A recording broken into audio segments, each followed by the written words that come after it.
Dans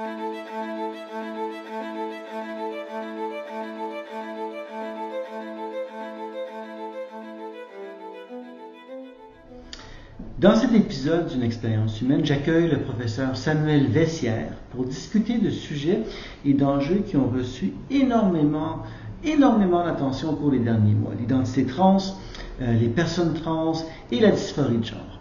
On sait bien que la dysphorie de genre existe. On sait aussi que l'identité de genre, c'est beaucoup plus complexe que ce qu'on pouvait imaginer il y a à peine quelques années.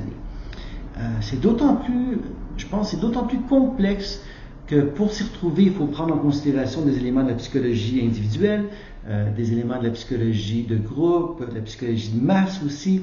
Mais ce n'est pas suffisant, il faut aussi puiser dans des connaissances tirées de l'anthropologie, de la sociologie, afin de bien comprendre ces enjeux et de comprendre les jeunes et les moins jeunes qui ont un questionnement quant à leur identité de genre, afin aussi de mieux les soutenir et les aider sans pour autant tomber dans l'activisme, sans tomber dans la polarisation, qui n'ont tout simplement pas leur place en clinique. C'est donc ce que je vais faire dans cet entretien, cette entrevue avec Samuel Vessière. Le docteur Vessière, il est professeur universitaire, il est aussi anthropologue, il est clinicien, puis il est expert en matière de transidentité.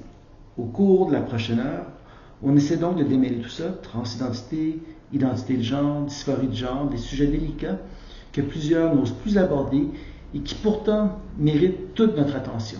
Bonne émission. Aujourd'hui, j'accueille le docteur Samuel Vessière. Samuel, tu es anthropologue, tu es clinicien aussi. Oui. On se connaît parce que tu as été longtemps à McGill, tu es toujours à McGill comme professeur associé. Tu es aussi professeur associé à l'UQAM, tu es anthropologue de formation, tu es professeur associé en psychologie et ta spécialité, corrige-moi si je me trompe, ça a toujours été dans le domaine de la psychiatrie interculturelle, transculturelle, puis de la psychiatrie sociale. C'est bien ça? Oui, oui. En gros, les influences socioculturelles et technologiques sur la santé mentale. OK. Écoute, super. Je voulais discuter avec toi d'un sujet à propos duquel, moi, personnellement, je n'ai absolument aucune expertise, mais toi, au contraire, tu en connais beaucoup. C'est toute la question des personnes trans et de la dysphorie de genre. J'ai regardé l'émission d'enquête dans laquelle tu as été interviewé puis qui a été diffusée sur Radio-Canada, puis je vais mettre le lien dans le descriptif sous l'écran. Donc, l'émission d'enquête, ça a été diffusé sur Radio-Canada, puis ça portait sur la dysphorie de genre et les personnes trans. Et j'ai trouvé ça vraiment intriguant, pour tout dire, de voir qu'il y avait une augmentation aussi importante dans le nombre de jeunes qui se disent trans, de voir aussi, surtout, à quel point on donnait à plusieurs de ces jeunes-là un accès très rapide à des traitements et des interventions qui visent à changer leur genre. Puis je dois te dire qu'on le voit aussi en clinique. Donc, moi, je fais du bureau dans ma clinique à la Medipsy. Je ne vois pas de jeunes, je ne vois pas d'enfants, je ne vois pas d'adolescents.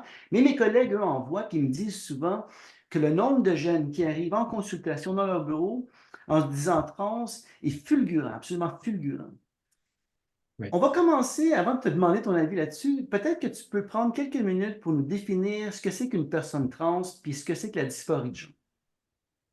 Écoute, c'est une très bonne question. Si tu me le permets, je vais m'attarder sur cette question parce que c'est important de bien Oui, définir allons-y. et de bien définir nos concepts. Alors, une personne transgenre, dans les codes linguistiques d'aujourd'hui, donc dans la culture contemporaine, ça décrit une personne qui ressent un désaccord, tout d'abord avec son sexe biologique tel qu'il est déterminé à la conception. Donc moi, j'insiste en tant qu'anthropologue évolutif sur l'idée que le sexe biologique, il est tout d'abord déterminé à la conception. Donc, ce sont des personnes en fait, un groupe très hétérogène de personnes qui, en raison de trajectoires multiples et très diverses dont on va parler, ne sont pas en accord avec leur sexe biologique, mais aussi avec leur genre. Alors, qu'est-ce que le genre? Et ça, c'est une bonne question.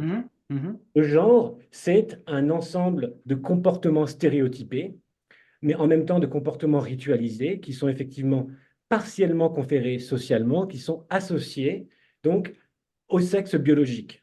Donc, l'idée que le genre serait aussi assigné à la naissance, selon moi, est faux. Je ne suis pas au courant d'un complot au sein duquel les médecins se mettraient d'accord d'enfermer les gens dans certains codes sociaux.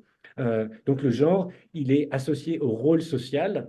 Il est partiellement socialement conféré, mais il est quand même ancré dans la biologie. Je voudrais juste qu'on définisse bien ce concept-là.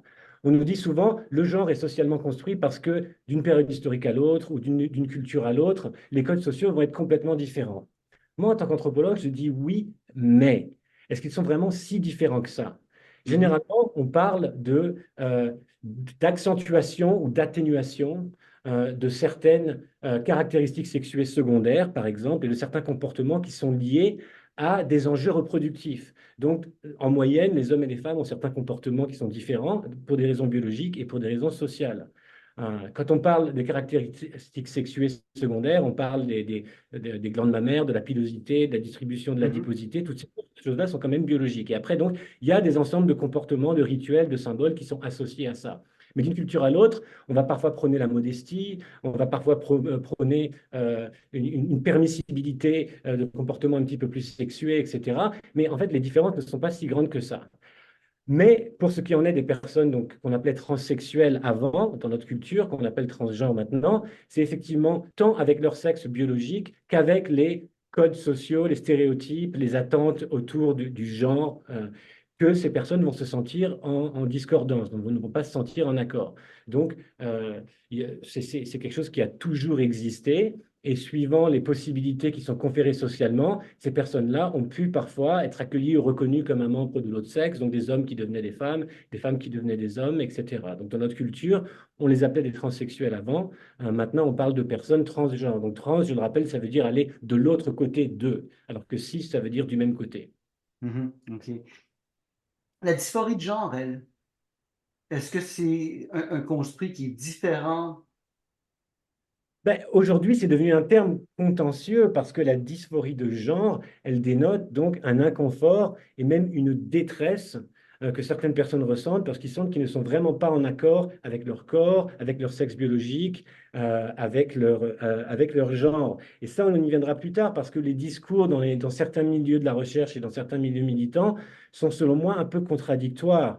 Parce qu'on nous dit parfois, écoutez, il faudrait vraiment, sans doute à juste titre, dépathologiser, dépsychiatriser, au même Mhm. titre qu'on a injustement psychiatrisé, pathologisé des orientations sexuelles telles que l'homosexualité, par exemple. Est-ce qu'on serait en train de faire la même chose avec les personnes trans? Or, dans les faits, les personnes qui ressentent ça ont tendance généralement à souffrir beaucoup, à ressentir beaucoup de détresse. Donc, en tant que clinicien, je n'ai pas besoin de te rappeler que la psychiatrisation n'est pas en soi une mauvaise chose. Quand on parle de pathologie, on parle de détresse, de souffrance. Mhm. Et donc, quand on parle d'intervention, on parle comment est-ce qu'on peut aider les personnes à mieux fonctionner dans leur contexte et à soulager cette souffrance. Donc, la Mhm. dysphorie de genre, telle qu'elle était comprise et décrite et formulée notamment dans le DSM-5, elle décrivait donc des personnes qui ne se sentent pas en accord avec leur sexe et avec leur genre dès la petite enfance. Euh, on parlait aussi d'une détresse qui allait persister au travers, ou souvent s'empirer au travers de la puberté. Et c'était quelque chose qui était relativement stable. Mais Mhm. maintenant, on va y arriver, les choses semblent avoir changé beaucoup et rapidement. Mhm. Même si les critères diagnostiques officiels dans le DSM restent à peu près les mêmes, hein. Les critères, oui, je pense que dans le DSM-TR maintenant, il y a eu effectivement une tentative de dépathologisation et c'est important de souligner que dans certaines normes de soins qui sont beaucoup influencées par les milieux militants, certains n'aiment pas parler de dysphorie de genre parce que cela pourrait être pathologisant. On parlerait simplement maintenant d'affirmer l'identité des personnes. Ouais, ça, on va y revenir parce que c'est tout un modèle rattaché à une culture et à des façons de faire, y compris dans le monde médical. Mais moi, ce que je trouve intriguant, c'est que tu sais, quand on regarde la prévalence, donc pour la dysphorie de genre, on va parler juste de la dysphorie de genre pour le moment. La prévalence, c'est-à-dire le pourcentage, là, comme tu le sais, de personnes qui présentent un état ou une condition ou une maladie ou une problématique dans une population générale. Pour la dysphorie de genre, c'est 0,005%. Bon, il y a des études qui vont jusqu'à 0,1%. Ça veut dire quoi? Une personne sur 200, peut-être une personne sur 100 maximum. Donc, c'est rare quand même comme condition. On ne voit pas ça souvent en principe, mais il y a comme un décalage entre la prévalence, disons, officielle, documentée sur le plan médical puis en psychologie, d'une part, et puis toute l'attention médiatique euh, qu'on consacre à la dysphorie de genre, puis aussi le nombre de jeunes, puis je l'ai mentionné en introduction, le nombre de jeunes qui aujourd'hui se disent trans. Mhm. Il y a un décalage. Comment tu comprends ça? Oui, alors il y a plusieurs choses qui ont changé au niveau de la prévalence. On va parler dans un moment du renversement du ratio homme-femme là-dedans. On parlait effectivement avant, quand on parlait plutôt de transsexualisme ou de dysphorie de genre, de moins de 0,01% de la population. Maintenant, dans certains milieux militants, on parlerait de 1% ou plus de la population. Si on étend la définition de trans à une définition de identité de genre non conforme, suivant les sondages et suivant les tranches démographiques, je pense à certains sondages en Angleterre ou en Amérique du Nord, aux États-Unis, euh, on peut aller parfois jusqu'à plus de 30% de la population de jeunes qui se revendiquent comme appartenant à la communauté de SLGBTQI+, ou alors en étant de genre non conforme, donc incluant queer, gender fluid, gender queer, non-binaire, etc. Ouais. Donc là, on parle de personnes qui effectivement ne se revendiquent pas comme étant cisgenres. C'est Est-ce qu'il vraiment y a des une... données, est-ce qu'il y a des données qui soutiennent ça, ce 30%-là, par exemple, auquel tu fais référence? Oui, oui, oui, c'était c'était les données de Kaufman sur certains de ces sondages. Il y en a plusieurs, je pourrais t'en envoyer, on le mettra dans le lien après. Donc, Ouais. c'est des jeunes qui se revendiquent comme, encore une fois, appartenant à la communauté de SLGBTQI+. Ouais, c'est ce qui est très, très large. Ce qui est très, très large. Et on y viendra. Il y a quand même une signature démographique aussi. Donc, hein, ce ne sont pas tous les échantillons démographiques qui vont trouver ce genre de choses. Euh, Qu'est-ce que tu veux dire par signature démographique? Ce que je veux dire, c'est que ce serait un phénomène qui toucherait certaines populations plus que d'autres. Oui. Notamment au début, en fait, ce qu'on voit maintenant pour les personnes qui se revendiquent être transgenres et qui vont demander l'accès à des soins affirmant le genre, en gros, il y a deux pôles. Euh, il y a beaucoup de gens qui sont issus des milieux urbains aisés, souvent blancs, souvent très libéraux. Et il y a aussi des gens qui sont issus de milieux très précaires, des jeunes qui auraient été placés, qui auraient vécu des violences. Donc, c'est vraiment ces deux pôles-là. Et c'était d'abord dans les milieux plus favorisés qu'on a remarqué en tout cas cette demande. Et maintenant, on le voit aussi dans les milieux, dans certains milieux très défavorisés, mais encore une fois, plus dans les grandes villes d'Amérique du Nord ou d'Europe, où Oui, les gens... c'est un phénomène vraiment occidental. Mais c'est intriguant, ça. Donc, les familles plus aisées, les personnes à la peau blanche. Est-ce qu'on sait pourquoi? Non, on ne sait pas pourquoi. Il y a vraiment plusieurs hypothèses. Euh, Quand on va parler plus tard peut-être de diagnostic différentiel ou de comorbidité, Ah, c'est-à-dire on en parlait, c'est sûr. ou Ouais. ou de comorbidité. Moi, je pense aux travaux de notre collègue Joel Paris, donc à McGill, qui est un grand expert Mhm. sur les troubles de personnalité borderline.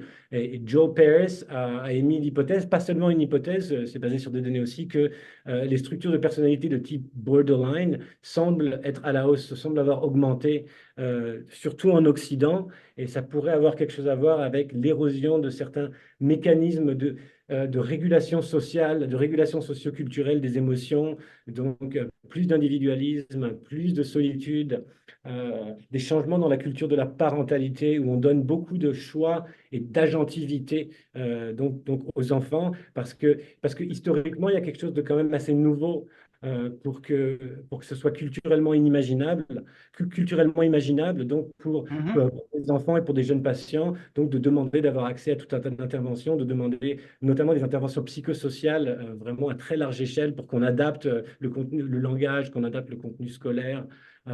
Donc il y a certains chercheurs qui voient même un parallèle possible avec ce qu'on appelle la culture des parents hélicoptères, Ouais, où ouais, ouais. les parents vont vraiment préparer le monde pour l'enfant plutôt que de préparer l'enfant Pour le monde. Mhm. pour le monde. Ouais, ouais c'est Ouais, vrai, c'est vraiment c'est complexe. intéressant.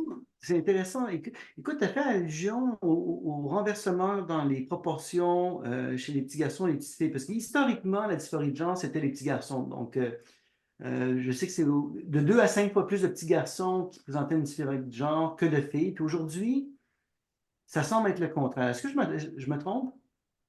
Non, c'est absolument le cas. Donc, c'est très intéressant. non seulement historiquement, mais anthropologiquement aussi. Donc, c'est quand même intéressant de voir qu'il y a certaines sociétés traditionnelles, je pense à l'Inde, les Philippines, la Thaïlande, ou des sociétés un peu plus modernes comme le Brésil, où ça fait très longtemps qu'il y a des catégories sociales reconnues pour les personnes transsexuelles, et c'était exclusivement des hommes, donc des hommes très efféminés, d'orientation exclusivement homosexuelle, qui pouvaient vivre comme des femmes. Et donc, dans la psychiatrie occidentale, effectivement, si on revient aux critères du DSM-5 et aussi aux études épidémiologiques et à la prévalence, c'était surtout des petits garçons qui, dès la petite enfance, étaient très efféminés, Mhm. refusaient donc de porter des vêtements masculins. Et donc, il y a deux choses, en fait, épidémiologiquement, qui ont changé. Il y a deux renversements. Le premier, c'est l'âge du déclenchement, de l'apparition des symptômes. Donc, depuis le début des années 2010, les cliniciens ont commencé à remarquer qu'il semblait y avoir de plus en plus de jeunes qui se déclaraient trans à l'adolescence, alors que selon les parents, en tout cas selon les données auxquelles on avait accès à l'époque, il semblait ne pas y avoir eu de signes donc de dysphorie de genre à la petite enfance. Et la deuxième chose qui avait changé, c'était que c'était majoritairement des jeunes filles. Est-ce que c'est un mouvement social? On s'éloigne vraiment de la psychiatrie. Est-ce que c'est vraiment des gens qui souffrent à ce moment-là? Forcément, il y en a, puis on va y revenir, mais est-ce que toutes ces personnes-là présentent vraiment une dysphorie de genre? Écoute, c'est important de souligner que c'est controversé. En fait, Oui. donc, ce double renversement épidémiologique, il a d'abord été noté et puis au début théorisé à la fin des années 2010.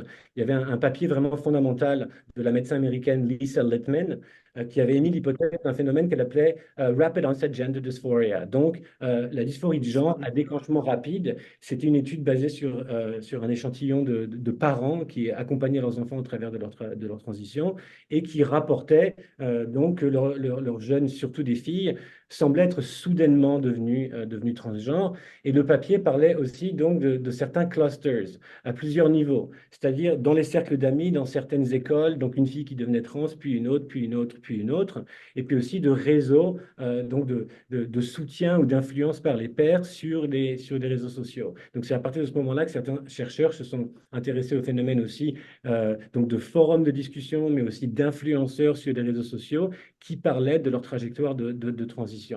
Alors, euh, le domaine est très controversé. Personne ne nie l'existence d'influence sociale, mais dans une perspective affirmative militante, on va parler de réseaux de soutien par les pairs pour des jeunes qui peut-être étaient déjà transgenres avant, mais qui ne pouvaient pas s'exprimer.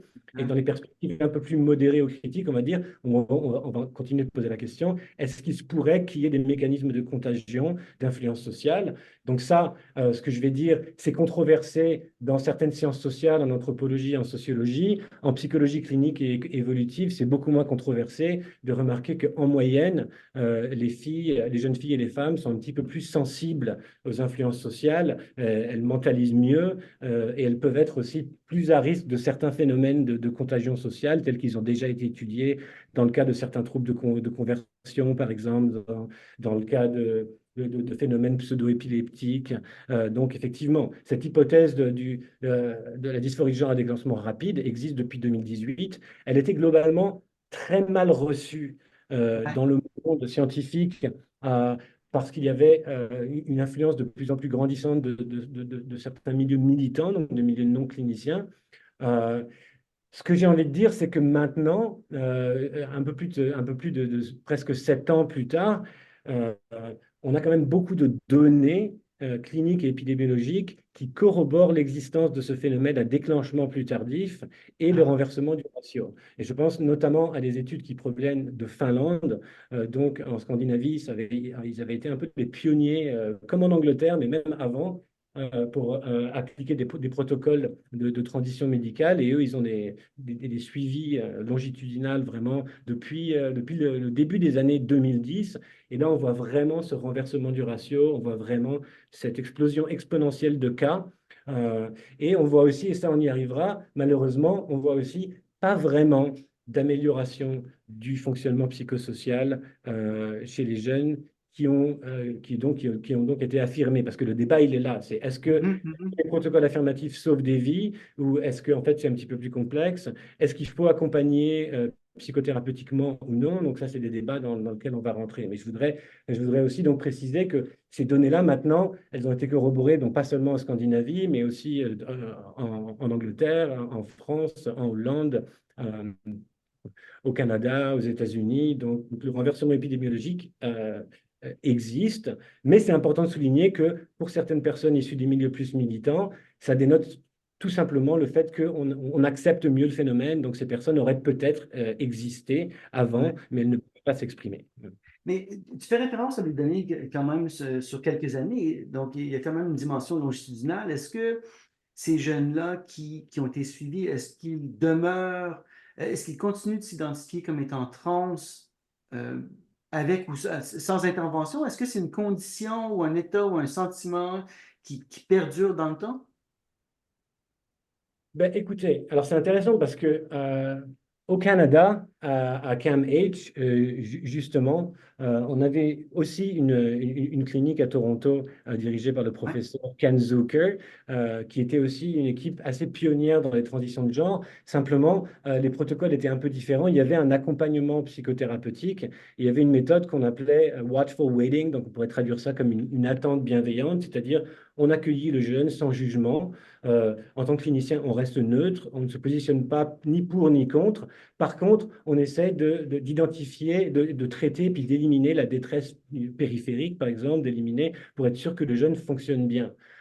Les données du professeur Zucker à l'époque montraient qu'en moyenne, quand on accompagnait les jeunes en dysphorie de genre au travers de la puberté, à la fin de la puberté, il y en avait à peu près jusqu'à 80% qui désistaient, c'est-à-dire 80% qui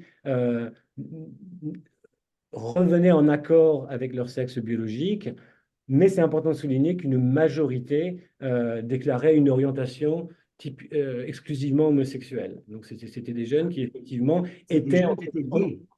des jeunes qui étaient gays, donc des jeunes qui étaient, on y viendra, en perturbation identitaire, stress pubertaire, questionnement sur l'orientation sexuelle. Donc voilà, ça c'était ces anciens protocoles qui sont maintenant plus du tout en vogue dans les normes de soins militantes, parce qu'on y reviendra, ce genre, ces protocoles un petit peu plus d'accompagnement psychothérapeutique redeviennent des traitements de première ligne en Angleterre, en Finlande, en France. Là, il y a un projet de loi qui est en train de peut-être passer pour ça. Au Canada, pour l'instant, on est beaucoup plus dans les modèles affirmatifs. Pense affirmative. Tu sais, je pense qu'on est tous d'accord qu'il faut trouver une façon d'aider les jeunes qui se disent trans, comme tous les jeunes de toute façon. Puis, écoute, vivre avec une dysphorie de genre, c'est extrêmement difficile, c'est anxiogène, c'est déprimant. Finalement, on est dans le mauvais corps, tu sais. Puis, dans le reportage d'enquête, on voit bien que les professionnels essaient de minimiser dans la mesure du possible les souffrances des jeunes, notamment en intervenant rapidement, puis même en prescrivant des interventions. Puis on le voit bien dans le reportage, en prescrivant des interventions très, très rapidement, même trop rapidement. On a parlé de Lupron, qui est un bloqueur de puberté. Les données explosent, les prescriptions explosent aussi. Même chose pour la testostérone, l'estrogène aussi. Les prescriptions augmentent de façon dramatique. Donc, tu as fait allusion, mais tu sais, de deux choses l'une. Soit on ne voyait pas ces jeunes-là à l'époque, donc il y avait une intolérance peut-être vis-à-vis ces problématiques-là, ces enjeux-là, où on manquait, on ne voyait pas les cas de dysphorie de genre, ou bien euh, on les voit un peu trop partout maintenant. Je ne sais pas si tu as une position là-dessus. Ouais, on pourrait peut-être revenir sur des questions d'ordre épidémiologique pour essayer de comprendre pourquoi un nombre grandissant de jeunes rapporte une souffrance à ce niveau-là. Ce qui ressort des études longitudinales de Finlande notamment et d'Angleterre aussi, où il y a de très très riches données, parce qu'il y a eu donc un scandale un petit peu médical qui a amené à non seulement des revues systématiques de la littérature pour voir si les preuves scientifiques des approches affirmatives tenaient la route, mais aussi pour essayer vraiment de comprendre ce qui se passait. Donc, c'est que toutes les cliniques où les jeunes sont référés pour dysphorie de genre et sont en demande de protocole d'affirmation notent une très forte incidence de comorbidité psychiatrique. Alors, ce qu'on voit dans les grandes lignes, c'est déjà le spectre de l'autisme semblent être impliqués dans beaucoup de cas, donc des jeunes qui seraient sur le spectre de l'autisme. Les troubles de personnalité de type borderline, euh, des traumas complexes. Beaucoup de jeunes qui auraient vécu de l'intimidation, qui auraient vécu des traumas complexes, mais aussi la neurodiversité dans plusieurs sens du terme, c'est-à-dire le TDAH aussi, par exemple. Alors, c'est intéressant de voir que, et ça c'est bien, c'est rassurant, personne ne nie que ces jeunes existent et que ces jeunes souffrent, mais là où il y a un désaccord, où il y a un débat, c'est sur la cause de cette souffrance. Donc, dans une perspective affirmative, la cause postulée va souvent être, c'est le stigma. Donc, ces jeunes souffrent, ces jeunes, on parle aussi d'ailleurs de taux de suicidalité très élevés. Donc, Mhm. suicidalité, hein, pour rappeler à notre audience, c'est pas forcément la même chose que les taux de suicide complétés. On parle d'une gamme de comportements qui vont des idées suicidaires aux menaces suicidaires, aux tentatives de suicide et à l'automutilation. Mais donc, dans la perspective affirmative militante, on va dire, tous ces comportements-là seraient causés par le stigma et le manque d'acceptation. Mhm. Et écoutez, en tant que scientifique, je pense il faut qu'on reste ouvert à l'idée qu'on on a besoin de mieux comprendre ce phénomène. Mais pour pouvoir vraiment valider cette hypothèse, il faudrait effectivement des études idéalement randomisées, longitudinales, qui montreraient qu'effectivement, il y a une réduction de tous ces autres types de comorbidité après une transition. Or, les données ne sont pas là aujourd'hui. C'est bien pour ça que le débat continue. Donc voilà, c'est pour ça que je disais tantôt, c'est un profil de personnes hétérogènes et ce sont des trajectoires multiples et hétérogènes qui font que les jeunes, à un moment, on pourrait imaginer, vont essayer d'expliquer leur détresse au travers de l'idée qu'en fait, ils seraient nés dans le mauvais corps ou qu'ils seraient transgenres et qu'ils ont besoin d'être affirmés. C'est Certains ça, d'entre nous pensant que c'est peut-être pas aussi simple dans tous les cas. ouais, c'est ça, parce que je suis tombé sur l'étude de la méta-analyse du professeur Landen qui disait que un peu plus de la moitié finalement de leurs échantillons de personnes trans ou qui se disaient trans avaient aussi d'autres problèmes concomitants, donc il y avait beaucoup de Oui. comorbidité. J'ai écouté une collègue il n'y a pas très longtemps qui me disait, ah, tu sais, euh, on surestime le nombre de cas de jeunes qui présentent un taux de personnalité limite. Par exemple, en fait, c'est des gens qui devraient être, qui présentent une dysphorie de genre, qui sont trans, donc on surdiagnostique. C'est quand même intéressant de voir ce débat-là, parce que tu l'as mentionné, je veux dire, il y a beaucoup de comorbidités. On parle de TPL, taux de personnalité limite, donc qui pourrait peut-être être la cause de la souffrance de l'individu, y compris des idéations suicidaires, plutôt que le fait de Mhm. se dire trans. Mais c'est vrai de la dépression, de l'anxiété. Moi, il y en a un qui m'a toujours intrigué, tu l'as mentionné, c'est l'autisme. Mhm. C'est quoi ce parallèle qu'on peut faire entre comment se fait-il que des jeunes qui soient autistes puissent verser dans cette croyance ou dans ces inquiétudes quant à l'identité de genre? Je pense qu'il y a plusieurs choses. Je pense que les personnes qui sont sur le spectre de l'autisme, déjà, ont effectivement tendance à avoir une socialisation plus difficile. Donc, ils vont ressentir un certain isolement, vivre de l'intimidation. Donc, ça, on y reviendra sur ces questions au-delà du spectre de l'autisme.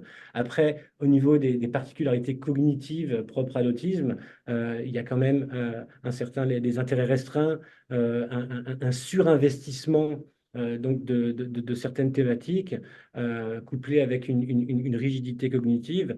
Une autre dimension qui serait moins cognitive, mais qui serait plus aussi sensorielle, il y a souvent des difficultés d'interoception chez les Mhm. personnes autistes, donc difficulté de comprendre les signes à l'intérieur de leur corps, qui peuvent souvent ressembler à une alexithymie.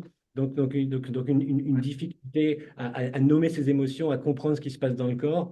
Donc encore une fois, des jeunes qui, pour tout un tas de raisons, se sentent mal, sont souvent isolés et qui cherchent une réponse, mais qui cherchent aussi, et ça j'espère qu'on va y revenir, qui cherchent aussi une communauté. Et ça revenait dans la première étude du professeur Letman. Vous savez, c'est intéressant aujourd'hui parce qu'on nous dit, oui, il s'agit juste d'affirmer le moi véritable individuel des gens en les laissant vivre. Mais en fait, quand on écoute un peu entre les lignes de ce que disent ces jeunes, on a l'impression qu'ils ont aussi envie d'appartenance, d'appartenir à la communauté LGBT+, qui peut leur conférer peut-être un sens de fierté, un certain prestige, un certain Mhm. prestige moral.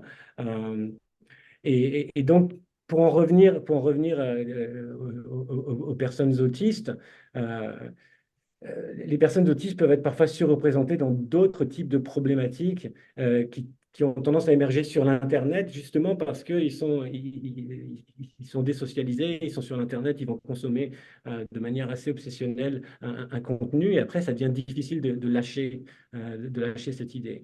Mais après, encore une fois, rappelons on parle surtout de jeunes filles, et là, donc dans le champ de recherche sur l'autisme, comme tu le sais, on est en train de repenser un peu, parce qu'avant, si on part des hypothèses de Simon Baron-Cohen, donc l'autisme serait une forme extrême de cerveau masculin. Et il y a un petit peu de ça, mais on voit que ça se présente différemment parfois chez les femmes, qui ont peut-être un petit peu moins de déficit de mentalisation par rapport aux hommes, mais qui auraient les mêmes particularités sensorielles, la même rigidité cognitive. Il y a quand même peut-être une recette donc, qui Mhm. pourrait expliquer ça. Mhm. Donc, beaucoup de comorbidités. As-tu l'impression, toi, que tout ce qui relève des idéations suicidaires pourrait vraiment, plus véritablement être attribué à ces autres enjeux-là plutôt qu'aux enjeux liés à l'identité de genre? Oui, oui, oui. Et Oui, hein. l'idéation suicidaire, et je dirais, si on en revient à toutes les controverses nosologiques sur la validité du construit des troubles TPL, il y a toujours un débat avec le trauma complexe aussi, hein. Alors, est-ce que c'est un Mhm. trauma complexe? Est-ce que c'est un TPL? Il y a une désirabilité sociale plus grande du diagnostic trauma complexe parce que ça a l'air moins blâmant. Euh, Oui, mais, le TPS, c'est le trouble de personnalité limite.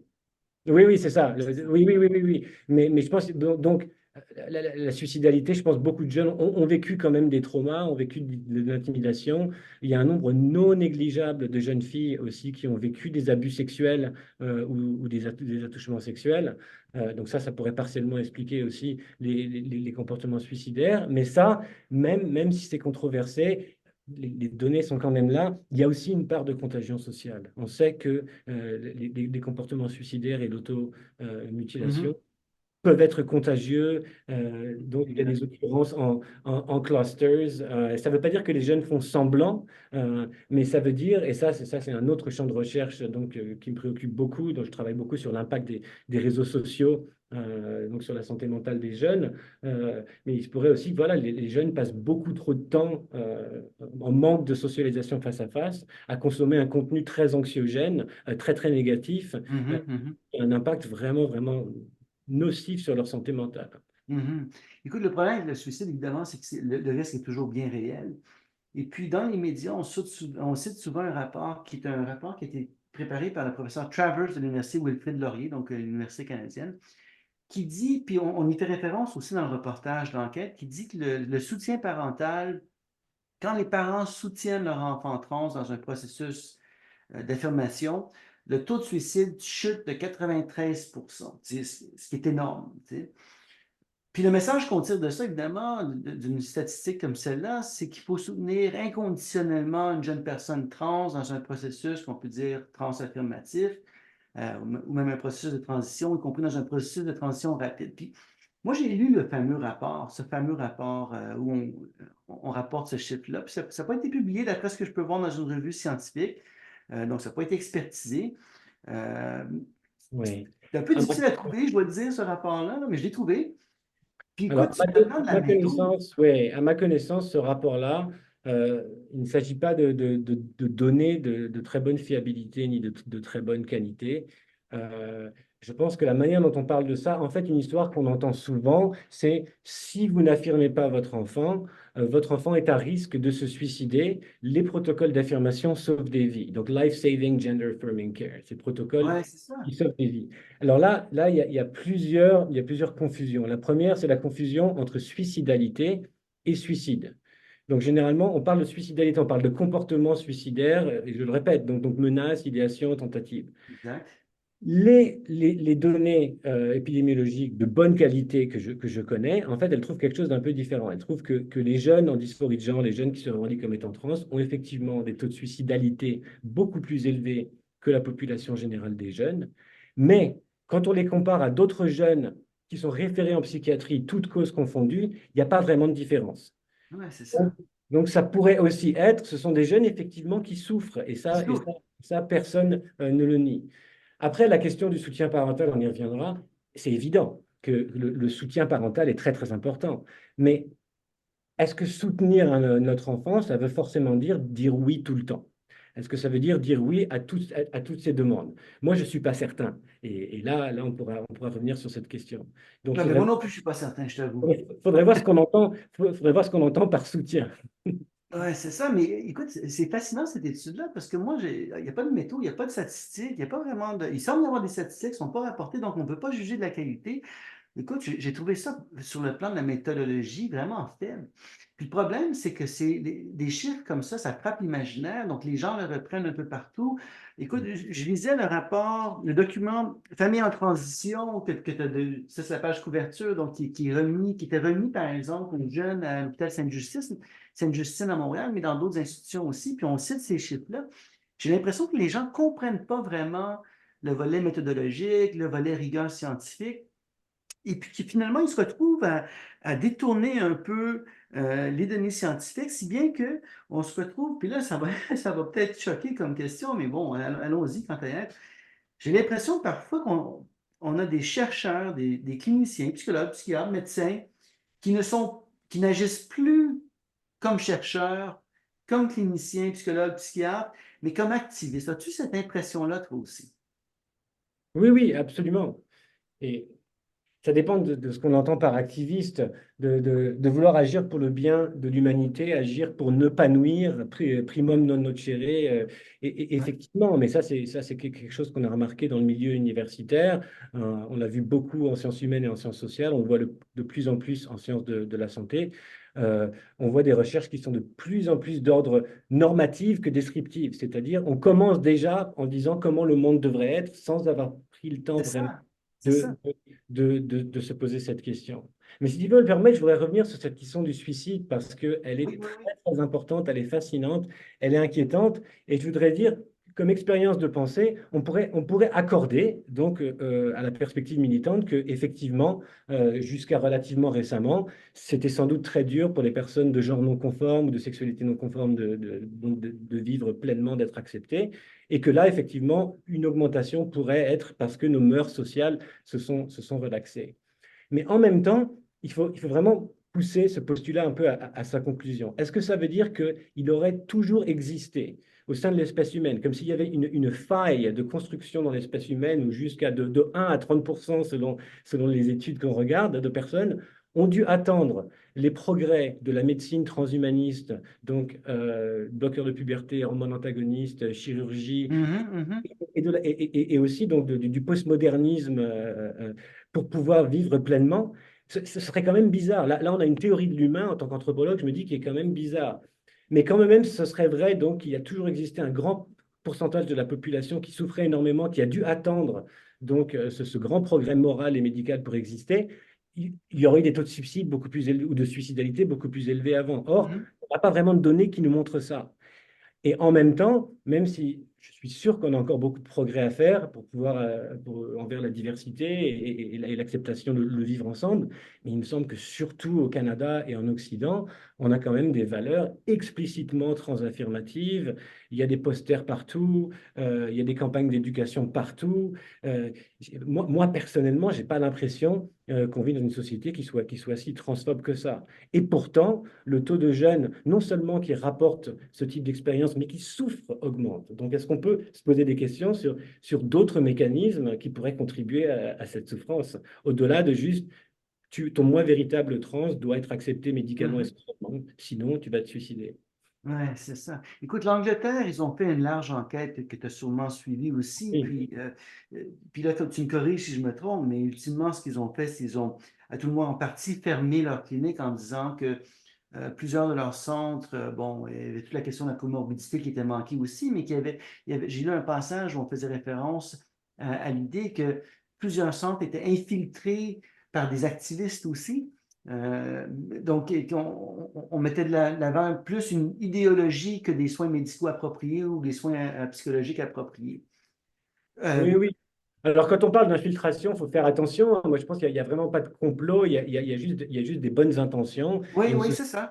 une société qui a essayé d'agir le plus vite possible face à ce qui s'apparentait à une crise. Euh, Donc oui, alors en Angleterre, il y avait la fameuse clinique Tavistock qui dépendait du Ouais. système de santé publique du NHS, euh, qui a vu une explosion de références donc au cours des années 2000 et qui donc de plus en plus avait du mal à accompagner cette demande. Et il y a eu donc un procès de la jeune Keira Bell, qui est une détransitionneuse, donc qui fait partie de ce mouvement qui fait un petit peu plus de bruit maintenant de jeunes, surtout des filles. Qui ont donc fait des transitions médicales avant la puberté et qui le regrettent. Et donc, il y a eu ce procès qui a mené donc une enquête, mais donc, dont j'y ai fait allusion tantôt. Donc, déjà une revue systématique des preuves et de la littérature, mais aussi des revues de dossiers.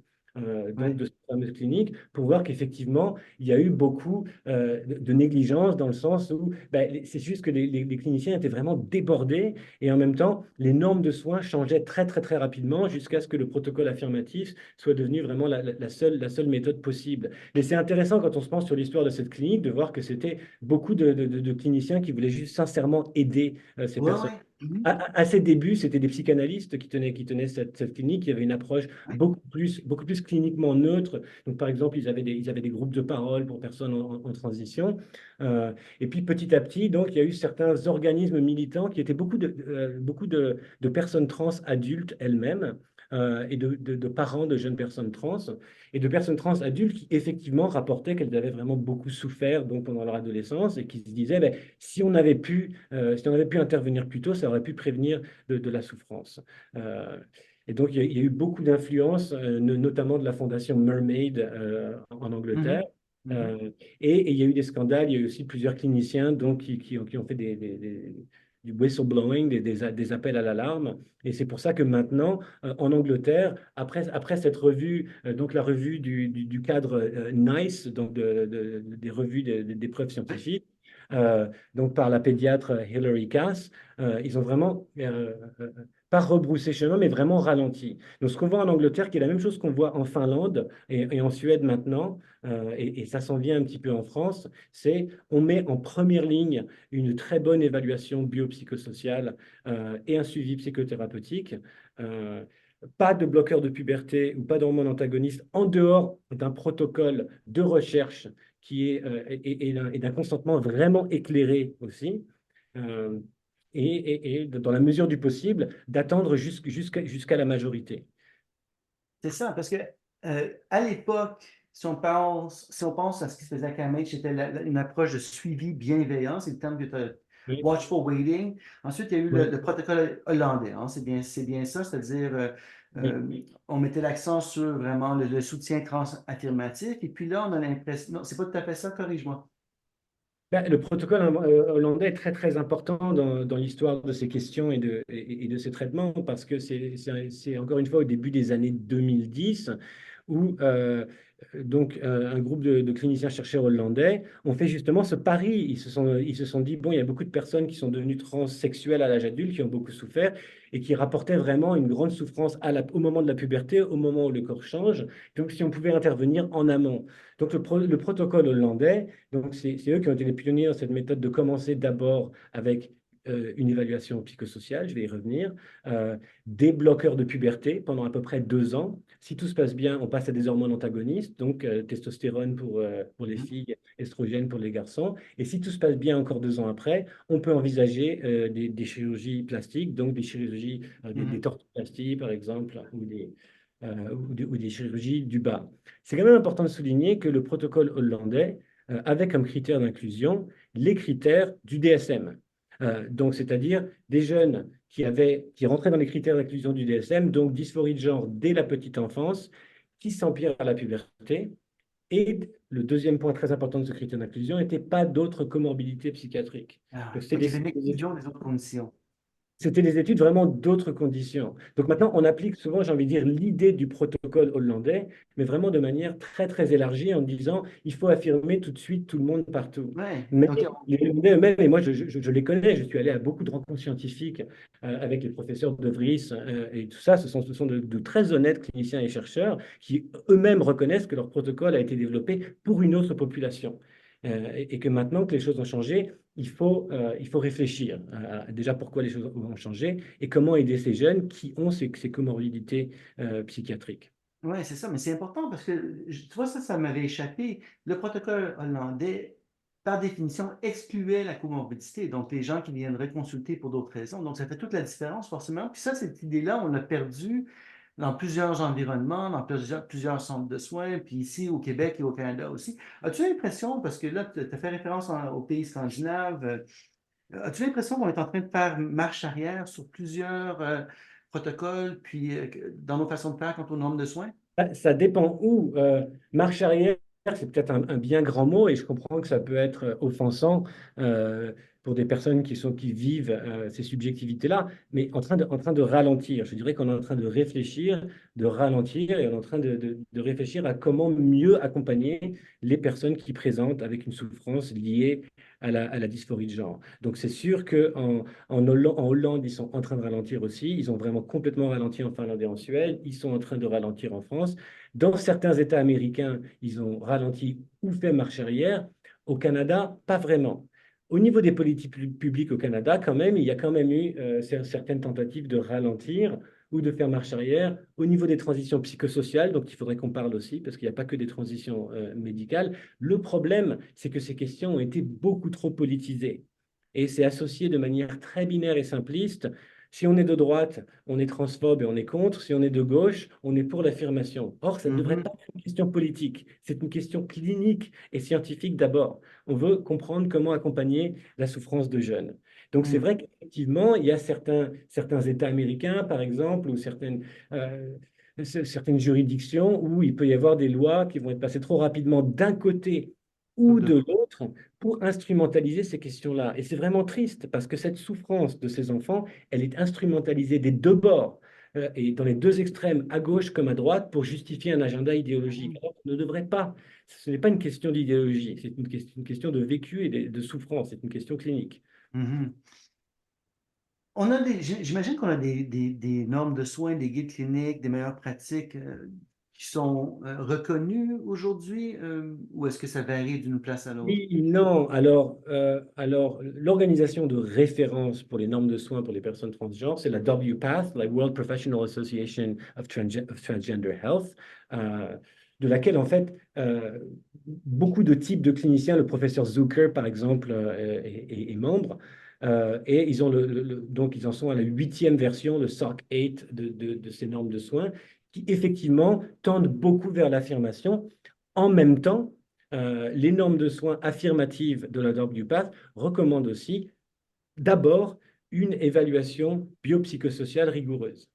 Et c'est aussi à ce niveau-là qu'on a tendance à aller trop vite. Une Ça, évaluation ça biopsychosociale, implique quoi? Oui.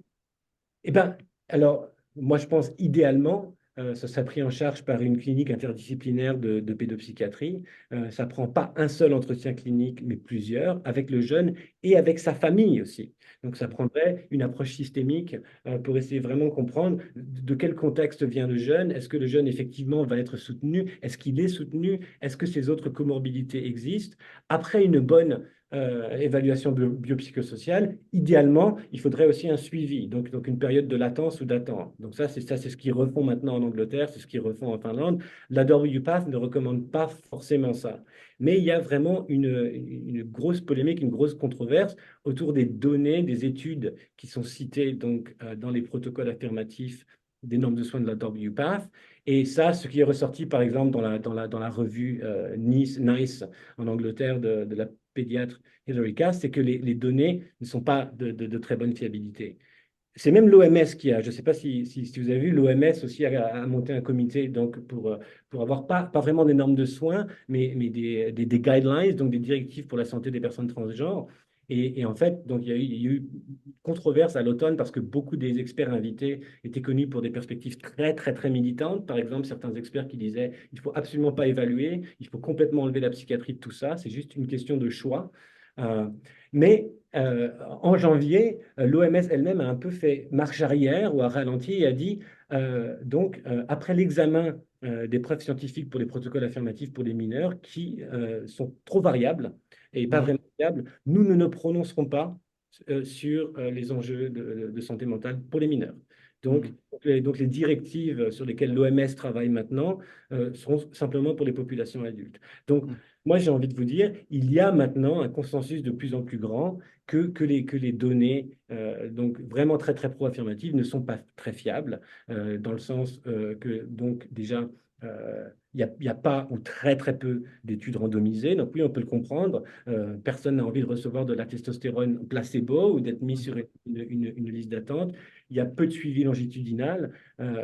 Les mesures, les mesures de référence, les outcome variables, sont très souvent ne prennent pas en compte le fonctionnement de la personne dans son contexte. Donc, par exemple, même le protocole hollandais, en fait, le succès du protocole hollandais, il est mesuré vraiment sur une variable seulement, c'est la réduction de la dysphorie de genre. C'est-à-dire, donc, on vous donne cette chose que vous voulez. Est-ce que ça va mieux du point de vue de la dysphorie de genre? Mais il n'y a pas de données, et encore moins longitudinales, sur les autres aspects du fonctionnement psychosocial de la personne dans son contexte. Donc, on parle vraiment de preuves qui ne sont pas de bonne qualité. C'est Mhm. donc pour ça que, il faudrait élaborer maintenant de meilleurs protocoles de soins. La dernière chose que je dirais là-dessus, c'est que malheureusement, à mon goût, euh, beaucoup d'associations professionnelles de cliniciens et de médecins, comme l'association canadienne de pédopsychiatrie, de psychiatrie, d'endocrinologie, etc., ont adopté pas, pas des protocoles, mais pas des normes de soins, mais des directives qui sont vraiment très, très transaffirmatives. Sans doute en raison Parce que aussi le bien-être. de l'influence des réseaux militants et de ce que j'ai envie d'appeler comme vraiment le monopole de la WPATH dans ce domaine. Ouais, c'est ça. Écoute, en parlant de données, est-ce qu'on sait, parce que on commence à peine à en parler, mais les jeunes qui transitionnent et puis qui détransitionnent, est-ce qu'on a des données là-dessus? Je crois que c'est tout aussi difficile de savoir combien de jeunes détransitionnent que de savoir combien de jeunes se revendiquent ou se ressentent comme étant non-binaires, parce que la plupart ne sont pas inscrits formellement dans des registres médicaux où les données vont être rendues publiques. Euh, je rappelle que dans l'approche de suivi bienveillant, on parlait de 80% de personnes à peu près Ouais, c'est ça. qui C'est désistaient. énorme. Euh, C'est donc, énorme. donc maintenant, c'est sûr qu'il y en a de plus en plus des personnes qui détransitionnent.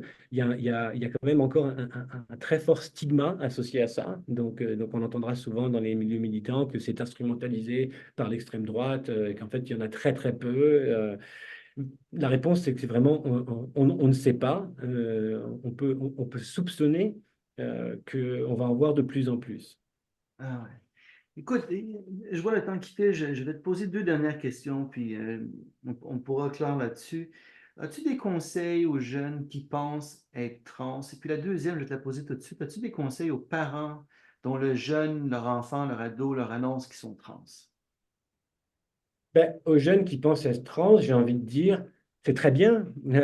Tu te poses des questions, c'est très bien. Tu es sans doute adolescent. L'adolescence a toujours été une période tumultueuse, une personne difficile. Que tu sois un garçon qui a du mal à t'identifier avec les normes masculines ou une fille avec les normes féminines, ben, c'est très fréquent. C'est complètement normal. C'est souvent très vrai qu'il y a certaines normes sociales qui peuvent être un peu écrasantes. Et c'est bien de pouvoir vivre dans une société où on peut s'exprimer. Euh, En même temps, peut-être prends ton temps. C'est quelque chose que auquel tu peux réfléchir, en parler avec tes amis, avoir envie de changer de nom. Bah, ça peut être très anodin. On se donne des surnoms entre amis. C'est des choses qui se négocient avec soi-même et en groupe.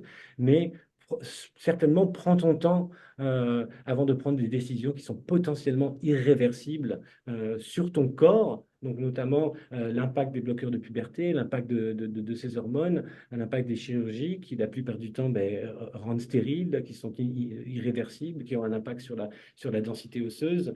euh, Mais sur même les bloqueurs de puberté, pendant longtemps, on entendait les milieux militants dire il n'y a absolument aucun problème, c'est complètement irréversible, puis de plus en plus, on entend dire que c'est pas si simple que ça, hein. Il n'y a aucun problème. En même temps, c'était un usage donc off-label, donc c'était des médicaments qui n'avaient pas été Conçu testés pour ça.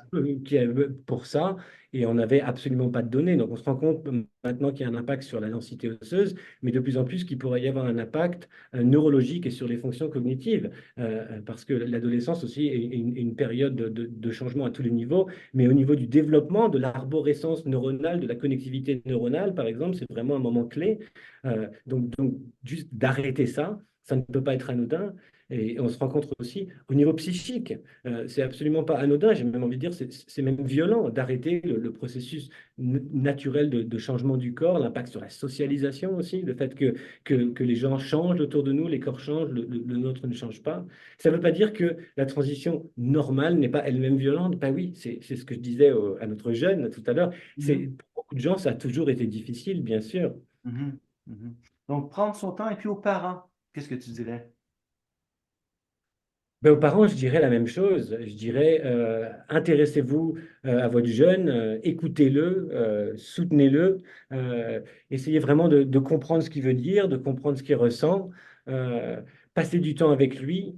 Euh, Généralement, quand on voit que nos jeunes sont vraiment très, très intéressés ou même un peu obsédés ou butés, juste d'interdire sans proposer d'alternative ou sans vraiment expliquer ne marche pas forcément. Euh, donc, je pense que c'est une bonne chose de dire à nos jeunes, même si on ne va pas être d'accord, parce que l'adolescence, c'est aussi une période d'individuation où le jeune devient un individu qui se sépare de ses parents, qui va intégrer des groupes sociaux avec des valeurs qui peuvent être différentes. Et ça, c'est difficile, mais c'est quelque chose qu'on peut naviguer. Mais en tant que parent, vous avez aussi des valeurs, vous avez aussi une responsabilité morale, et vous pouvez vous sentir confortable de dire, eh bien, il y a des choses que ça t'appartient, tu peux faire ça, tu peux négocier ça avec tes amis, mais moi, tu es mon petit garçon, ma petite fille, c'est le nom qu'on t'a donné, c'était le nom de tes grands-parents, c'est le nom, c'est important pour nous, donc nous, on va continuer à t'appeler comme ça. Ça ne veut pas dire qu'on t'aime pas, ça ne veut pas dire que tu peux pas négocier toi-même avec tes amis dans un espace qui t'appartient de faire certaines choses. Mais si tu souffres, eh ben, on est là pour toi, on t'écoute et on voudrait vraiment savoir comment t'aider. Hmm. Professeur Vessière, Samuel, écoute, un gros merci pour un entretien absolument fascinant. Ben, merci à toi, c'est toujours un plaisir.